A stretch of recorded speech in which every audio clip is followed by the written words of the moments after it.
اگر کسی جانور پر بھی ظلم کیا جا رہا ہے تو آپ اس کے حق کی لڑائی لڑیں، یہ اسلام سکھاتا ہے۔ پیارے آقا صلی اللہ علیہ وسلم کی تعلیمات آپ دیکھو کہ اگر مالک گھوڑے کو، اونٹ کو وقت پر کھانا چارہ نہیں دے رہا ہے یا کام زیادہ لے رہا ہے اور اتنا کھانا نہیں دے رہا ہے تو باقاعدہ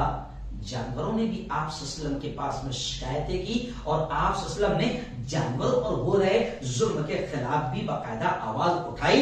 اور ان کے مالکوں کو سمجھایا کہ اللہ کے عذاب سے ڈرو، ان بے زبانوں پر بھی اگر ظلم کرو گے تو اللہ کے یہاں تمہاری پکڑ ہو جائے گی۔ اسلام تو وہ پیارا مذہب ہے، اسلام تو وہ پیارا مذہب ہے جو یہ کہتا ہے کہ ایک فاحشہ عورت ہے، بدکار عورت ہے، زانیہ ہے، گناہگار عورت ہے، لیکن وہ راستے سے جا رہی ہے اور اس نے دیکھا کہ ایک کتا پیاس سے تڑپ رہا ہے، سسک رہا ہے، بلک رہا ہے، لگتا ہے کہ مارے پیاس کے اب وہ دم توڑ دے گا، تو پیارے آقا صلی اللہ علیہ وسلم کہتے ہیں کہ اس عورت نے اس پیاس سے تڑپتے ہوئے کتے کو مشقت کر کے کسی طرح پانی کنویں میں سے نکالا اور اس کو پلا دیا۔ پیارے آقا صلی اللہ علیہ وسلم کہہ رہے ہیں کہ تڑپتے پیاسے کتے کو پانی پلانے کی ادا پر اللہ رب العزت اس گناہگار عورت کو معاف کر دے گا۔ جی ہاں، تو اسلام کو جانوروں سے بھی اگر ظلم ہو تو برداشت نہیں کرتا ہے۔ آپ صلی اللہ علیہ وسلم یہ بھی بتاتے ہیں کہ ایک عورت ہے، بڑی نیک ہے، بڑی نمازی ہے، تہجد گزار ہے، لیکن ایک بلی کو اس نے قید کر کے رکھا ہے، بلی کو قید کر کے رکھا ہے، بلی کو قید کر کے رکھا ہے۔ آپ صلی اللہ علیہ وسلم کہتے ہیں کہ وہ نمازی ہے، سب کچھ ہے، لیکن بلی پر ظلم کرنے اور بلی کو بے قصور قید کرنے پر بھی اللہ اس کو جہنم میں ڈالے گا، نرک میں ڈالے گا۔ تو اسلام تو وہ ہے کہ انسان تو چھوڑو، جانوروں پر بھی اگر ظلم کیا جائے تو اسلام کہتا ہے کہ آپ ان کے لیے آواز اٹھاؤ، لڑو، ان کو ظلم سے بچاؤ۔ جی ہاں، پیارے آقا صلی اللہ علیہ وسلم نے کیا کہا؟ انصر اخاک ظالما او مظلوما۔ پیارے آقا صلی اللہ علیہ وسلم نے فرمایا کہ مدد کر تیرے بھائی کی، اگرچہ وہ ظالم ہو یا وہ مظلوم ہو، ظالم ہو تو بھی اس کی مدد کر، مظلوم ہو تو بھی اس کی مدد کر۔ تو ظلم کے خلاف اسلام نے ہمیشہ آواز اٹھائی ہے، اور آواز اٹھانے کی اور ظلم کو ختم کرنے کی، ظالموں کا مقابلہ کرنے کی اسلام نے تعلیم دی ہے، قرآن نے تعلیم دی ہے، پیارے آقا محمد مصطفیٰ صلی اللہ علیہ وسلم نے تعلیم دی ہے۔ ہم یہ نہیں کہتے ہیں کہ آپ ظلم کا مقابلہ آتنکواد سے کرو، آپ ظلم کا مقابلہ ٹیررزم کے ذریعے سے کرو، آپ ظلم کا مقابلہ کرنے کے لیے، ظالموں کا مقابلہ کرنے کے لیے بس آپ کسی بھی طریقے سے ان کی بستیوں میں گھس جاؤ اور بے قصوروں کو بھی مارتے چلے جاؤ۔ ہم یہ نہیں کہہ رہے ہیں کہ آپ ظلم کا مقابلہ جو ہے وہ پتھر پھینک کر کرو، نہیں، بلکہ آپ ہمارے سارے بیانات اٹھا کر دیکھو کہ ہم نے دنگے اور فساد جہاں پر ہوئے ہیں وہاں پر بھی ہندو مسلمان دونوں کو سمجھایا ہے کہ لڑائی، جھگڑا، جنگ یہ مسئلوں کا حل نہیں ہے۔ میں تو جمعیت علماء کا ایک ذمہ دار ہوں، اور جمعیت علماء کا مشن ہے کہ جمعیت علماء امن ایکتا کا سندیش دیتی ہے۔ جمعیت علماء دنگے اور فساد کو روکنے کے لیے برسوں سے کام کرتی چلی آ رہی ہے، اور آج بھی 2014 کے بعد جب یہاں ملک میں نفرتیں بڑھ گئی تو 2014 کے بعد جمعیت علماء نے بھی اخوت، محبت اور ایکتا کو بڑھانے کے لیے اپنا کام اور زیادہ تیز کر دیا ہے، بڑھا دیا ہے۔ تو ہم ظلم کا مقابلہ غلط انداز میں کرنے کی تعلیم کبھی نہیں دیتے۔ جی ہاں، لیکن ظلم کو روکنے کے لیے آپ بس آپ یہ سوچیں کہ آپ اپنی چمڑی بچانے کے لیے، کیونکہ آج کل کیا ہے، ہر شخص اپنی چمڑی بچانے میں لگا ہوا ہے۔ جی ہاں، نہ علماء بول پا رہے ہیں، مسجد اور ممبر خاموش نظر آ رہے ہیں، کہیں سے کوئی آواز نہیں اٹھ رہی ہے، جبکہ ہم دیکھ رہے ہیں کہ ظلم کی ساری حدیں، اگر کہوں تو شاید غلط نہ ہوگا، ظلم کی ساری حدیں فی الحال اس وقت ہمارے پیارے ملک میں پار ہو رہی ہے۔ جی اگر یہ کہوں تو شاید غلط نہ ہوگا۔ جہاں مسلمان نظر آ رہا ہے ماحول ایسا بنا دیا گیا کہ بس اکیلا مسلمان نظر آیا، داڑھی میں ٹوپی میں نظر آیا، آپ اس کو مار دو، موب لنچنگ کر دو. اور اس پر بڑا ظلم یہ کہ حکومت کی غداری اور مکاری کہ موب لنچنگ کرنے والوں کو کہیں بھی سزا نہیں دی جا رہی ہے، جس کی وجہ سے اور آتنکوادیوں کے، ظالموں کے، بھگوا آتنکوادیوں کے اور حوصلے بڑھتے جا رہے ہیں. جی ہاں، آپ دیکھو، اور میں یہاں پر اب بات کروں گا کہ صرف مسلمان ہی نہیں بلکہ ملک میں ظلم بڑھتا جا رہا ہے، حکومت کا ظلم بڑھتا جا رہا ہے. آج 700 کسان شہید ہو گئے. جی ہاں، ہم نے ان کا ساتھ دینے کو ثواب نہیں سمجھا. وہ اپنے جائز مطالبات کو لے کر میدان میں اترے تھے، جمہوری طریقے سے، سنویدھانی طریقے سے اترے تھے، اور ہمارے پیارے ملک کے پیارے پیارے سنویدھان نے ہم کو جائز طریقے سے، جمہوری طریقے سے آندولن کا، احتجاج کا حق اور ادھیکار دیا ہے. لیکن ہم ان کا ساتھ کیوں دیں؟ جی ہاں، مسلمان نہیں ہے نا وہ. جبکہ کسانوں کا آندولن کسی مذہب کا آندولن نہیں تھا. اگر کسانوں پر بھی ظلم ہو رہا ہے تو اسلام آپ کو، ہم کو یہ سکھاتا ہے کہ آپ اور ہم ان کے شانہ بشانہ، کاندھے سے کاندھا ملا کر ان مظلوموں کا ساتھ دیں گے. جی ہاں، اگر کسی دلت پر ظلم ہو رہا ہے، آج آپ دیکھو ہمارے اس پیارے ملک میں کرسچن بھائیوں پر ظلم ہو رہا ہے، عیسائی بھائیوں پر ظلم ہو رہا ہے. جی ہاں، چرچ میں جا کر توڑ پھوڑ کی جا رہی ہے.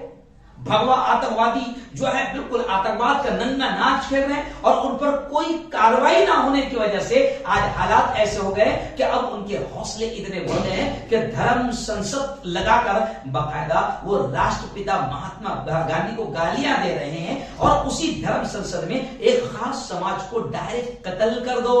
مار دو، ہتھیار اٹھا لو، ان سے ویوہار نہ کرو، ان سے کاروبار نہ کرو، ان کو مارو، گاؤں کے خالی کرو. وہ ایسی باتیں کر رہے ہیں، اور حکومت کی مکاری اور غداری دیکھیں آپ کہ حکومت پوری طریقے سے خاموش نظر آ رہی ہے. جی ہاں، حالانکہ اصل تو یہ ہے کہ اس سے ملک تباہ ہو جائے گا، ملک تباہ ہو جائے گا. اس لیے مولانا ارشد بدنی نے 2 دن پہلے، آپ کو میں نے کل بھی خبر بتایا کہ مولانا ارشد بدنی نے، دیکھو یہ بھی ایک طریقہ ہے ظلم کا مقابلہ کرنے کا، جمہوری طریقہ. مولانا ارشد بدنی نے سپریم کورٹ کا دروازہ کھٹکھٹایا، اور آج ان کی عرضی کو منظور کر لیا گیا. اور اتراکھنڈ میں جہاں دھرم سنسد لگی تھی، جہاں مسلمانوں کے قتل عام کی بات کی گئی تھی کہ مسلمانوں کو مارا جائے، کاٹا جائے، قتل کیا جائے، ختم کیا جائے، آج مولانا ارشد بدنی نے سپریم کورٹ کا دروازہ کھٹکھٹایا اور بالکل پیارے انداز میں بات رکھی کہ اگر ان ظالموں کو، ان قاتلوں کو، ان دنگائیوں کو، ان فسادیوں کو اگر روکا نہیں گیا ظلم کرنے سے، تو پھر یاد رکھو مسئلہ صرف مسلمان کا نہیں ہے، مسئلہ ہمارے اس پیارے دیش کا، اس پیارے ملک کا ہے کہ اگر ان آتنکوادیوں کو حکومت نے اگر مکاری نہیں چھوڑی اور ان آتنکوادیوں کو سزائیں نہ دی تو پھر یہ ملک تباہ ہو جائے گا. اور اس پیارے ملک میں ظلم کو روکنا یہ ہم سب کی اسلامی ذمہ داری بھی ہے، ایمانی ذمہ داری بھی ہے، اور ایک اچھا شہری ہونے کے ناطے اس پیارے ملک کو بچانا ظلم سے، ظالموں سے، یہ ہماری جمہوری اور سنویدھانی ذمہ داری بھی ہے. جی ہاں، لیکن کیا کریں، بس آج میں نے اسی لیے عنوان ہی چن لیا کہ بعض لوگ کیا کر رہے ہیں کہ پوری طریقے سے خاموش ہے. جی ہاں، اور اگر کوئی بیچارہ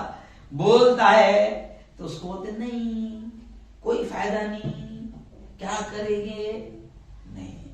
اللہ کے نبی صلی اللہ علیہ وسلم نے کیا کہا، من رأى منکم منکرا فلیغیرہ بیدہ. نبی پاک نے فرمایا کہ تم میں سے اگر کوئی بھی شخص گناہ کو ہوتے دیکھے، منکر گناہ کو ہوتے دیکھے، اور میں سمجھتا ہوں کہ جیسے شرک بڑا گناہ ہے، زنا بڑا گناہ ہے، چوری بڑا گناہ ہے، ویسے ہی بڑا گناہ ہے ظلم.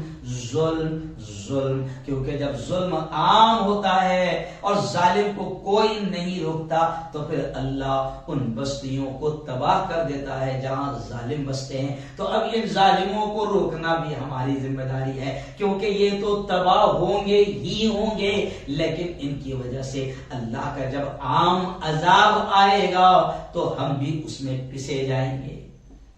تو جو خاموش ہے نا اپنے آپ کو بہت شریف بن کر اپنے یوں سمجھے کہ اپنے حجروں میں خاموش بیٹھے ہیں، اپنی کرسیوں پر، اپنے بیڈ روم میں دبک کر بیٹھے ہیں، جو خاموشی اختیار کیے ہوئے مسئلہ اور حکمت کے نام پر اپنی بزدلی کو چھپا رہے ہیں، وہ سمجھ لیں کہ جب ظلم عام ہوگا تو پھر آپ بھی نہیں بچو گے، آپ بھی نہیں بچو گے۔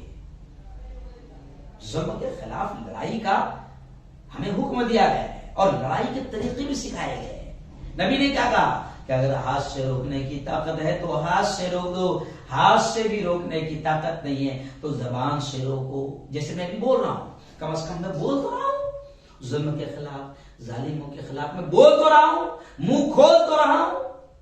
تو آپ بھی تو بول سکتے ہیں، آپ بھی تو چلا سکتے ہیں، آپ بھی تو تقریر کر سکتے ہیں، آپ بھی تو آواز نکال سکتے ہیں، نکالیے آواز۔ اور جب پورا سماج مل کر، پورا ملک مل کر اگر ظلم کے خلاف آواز اٹھائے گا تو انشاءاللہ ظالم کتنا ہی بڑا ہو، سٹہ اس کے پاس ہو، آرمی اس کے پاس ہو، پولیس اس کے پاس ہو، حکومت اس کے پاس ہو، کچھ بھی اس کے پاس ہو، اگر ہم پورا ملک مل کر اگر ظلم کے اور ظالموں کے خلاف آواز اٹھائے گا تو ظالموں کو ہر حال میں گھٹنے ٹیکنا پڑے گا۔ آپ دیکھو 700 کسان شہید ہو گئے مگر پیچھے نہیں ہوں گے، پیچھے نہیں آگے۔ 700 شہید ہوئے ہیں، اگر ہمارے ساتھ بھی شہید ہو جائیں تو ہم پیچھے بھاگ جائیں گے،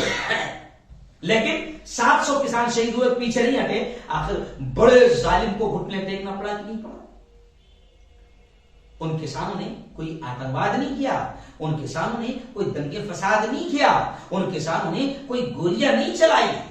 بلکہ ان کو ہر طرح سے ستایا گیا، روکا گیا، دبایا گیا، کچلا گیا، ان کو گاڑیوں سے اڑایا گیا۔ 700 کسان شہید ہوئے مگر پیچھے نہیں ہٹے۔ تو آخر ظالم کو پیچھے ہٹنا پڑا کہ نہیں پڑا؟ تو ہم یہی تو کہہ رہے ہیں کہ بھائی اتنا زبردست انداز میں آپ کی موب لنچنگ کی جا رہی ہے، اتنا زبردست انداز میں آپ کی یوں سمجھیے آپ کو مارا جا رہا ہے، آپ کے مارنے کے کاٹنے کے پلان بنائے جا رہے ہیں، اتنا زبردست انداز میں دنگے اور فساد پری پلان کر کے آپ کی دکانوں مکانوں کو نشانہ بنایا جا رہا ہے۔ جی ہاں، اور بھگوا آتنکوادی دندناتے پھر رہے ہیں، ان کو گرفتار بھی نہیں کیا جا رہا ہے۔ تو پھر آپ کا، ہمارا، سب کا، اور میں صرف مسلمانوں کو نہیں بلکہ ہندوؤں کو بھی کہوں گا کہ مسئلہ صرف ہمارا نہیں ہے، آپ کا بھی ہے، کیونکہ ظلم جب ملک میں عام ہوگا تو ظلم کی چکی میں جیسے کہا جاتا ہے نا، کہاوت ہے کہ گیہوں کے ساتھ گھن بھی پیسے جاتے ہیں۔ تو یاد رکھو ہمارے پیسے جانے کے چکر میں آپ بھی محفوظ نہیں رہو گے۔ وہ جیسے راحت اندوری نے کہا نا کہ لگے گی آگ تو آئیں گے گھر کئی زد میں، یہاں پہ صرف ہمارا مکان تھوڑی ہے۔ تو اسلام نے ظلم کو روکنے کی تعلیم دی ہے۔ اسلام کا سسٹم دیکھو، قرآن کیا کہتا ہے؟ وَتِلْكَ الْقُرَىٰ أَهْلَكْنَاهُمْ لَمَّا ظَلَمُوا۔ قرآن نے پہلے ظالموں کو سمجھایا، ان کو ڈرایا، ان کو دھمکایا۔ کیا کہا؟ اللہ کہتا ہے وَتِلْكَ الْقُرَىٰ أَهْلَكْنَاهُمْ لَمَّا ظَلَمُوا۔ اللہ کہتا ہے کہ کئی بستیاں جہاں پر ظلم عام تھا، جب ظلم عام ہو گیا تو ہم نے ان بستیوں کو تباہ کر دیا۔ تو اللہ نے تو باقاعدہ ظالموں کو ان کے انجام سے ڈرایا ہے کہ تم یہ مت سمجھو کہ اگر تم جس پر ظلم کر رہے ہو وہ کمزور ہے، وہ کچھ بول نہیں پا رہا ہے، لڑ نہیں پا رہا ہے، منہ کھول نہیں پا رہا ہے۔ تو اللہ نے ڈائریکٹ ظالموں کو بتایا کہ یاد رکھو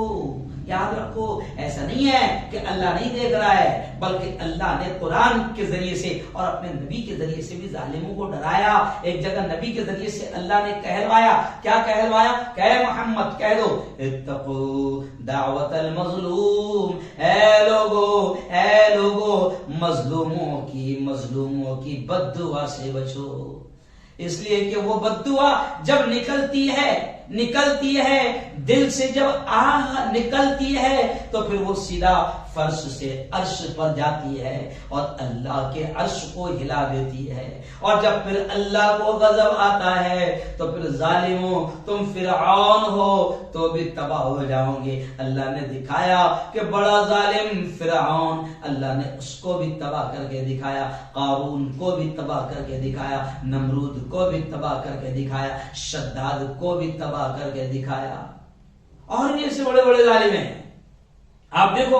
دنیا میں ایسے کئی بڑے ظالم آئے چلے گئے، تو اللہ نے خود پہلے ظالموں کو ڈراتے ہوئے قرآن میں آیتیں اتاری اور ظالموں کو بتایا کہ دیکھو یاد رکھو اگر مظلوم تمہارا کچھ بگاڑ نہیں پا رہا ہے، کچھ بول نہیں پا رہا ہے، تم ستا میں ہو، تم کرسی پر ہو، پولیس، حکومت، فوج سب تمہارے پاس ہے، تم منمانی کر رہے ہو، تو یاد رکھو یہ مت سمجھو کہ مظلوم کا کوئی نہیں ہے، بلکہ اللہ نے اپنے نبی کی زبان سے یہ کہلوایا کہ کہہ دو کہ مظلوم کی بد دعا سے بچو، وہ سیدھا فرش سے عرش پر آتی ہے۔ علامہ اقبال رحمۃ اللہ علیہ نے کہا کہ یعنی مظلوم کی بد دعا جب نکلتی ہے نا تو علامہ اقبال نے کہا کہ نکلتی ہے، جاتی ہے فلک پر، رحم لانے کے لیے بادلو ہٹ جاؤ، دے دو راہ جانے کے لیے۔ یعنی جب بد دعا جاتی ہے نا تو اس کے بیچ میں کوئی رکاوٹ نہیں آتی ہے، سیدھا فرش سے عرش پر جاتی ہے۔ تو اللہ نے ظالموں کو ڈرایا، ظالموں کو ان کا انجام بتایا، اور پھر اللہ نے اپنے نبی کی زبانی ہم سے بھی کہا، کیا کہا؟ انصر اخاک ظالما او مظلوما، کہ مدد کر تیرے بھائی کی چاہے وہ ظالم ہو یا مظلوم ہو، مگر تو ظالم کی بھی مدد کر، مظلوم کی بھی مدد کر۔ صحابہ نے پوچھا حضور مظلوم کی مدد کرنا تو سمجھ میں آ جاتی ہے کہ مظلوم کو بچا لو، ظلم اس پر مت ہونے دو، یہ مظلوم کی مدد ہے۔ حضور ظالم کی مدد کیسے کرنا، جو ظلم کر رہا ہے اس کی مدد کیسے کرنا؟ تو حضور نے فرمایا کہ ظالم کی مدد یہ ہے کہ تم اس کو ظلم سے روک دو، تم اس کو ظلم سے روک دو، یہی ظالم کی مدد ہے۔ تو اسلام نے جو ہے وہ سکھایا ہے کہ ہم کو ظلم کو پہلے نہیں دینا ہے، کیونکہ ظلم سب سے بڑا کرائم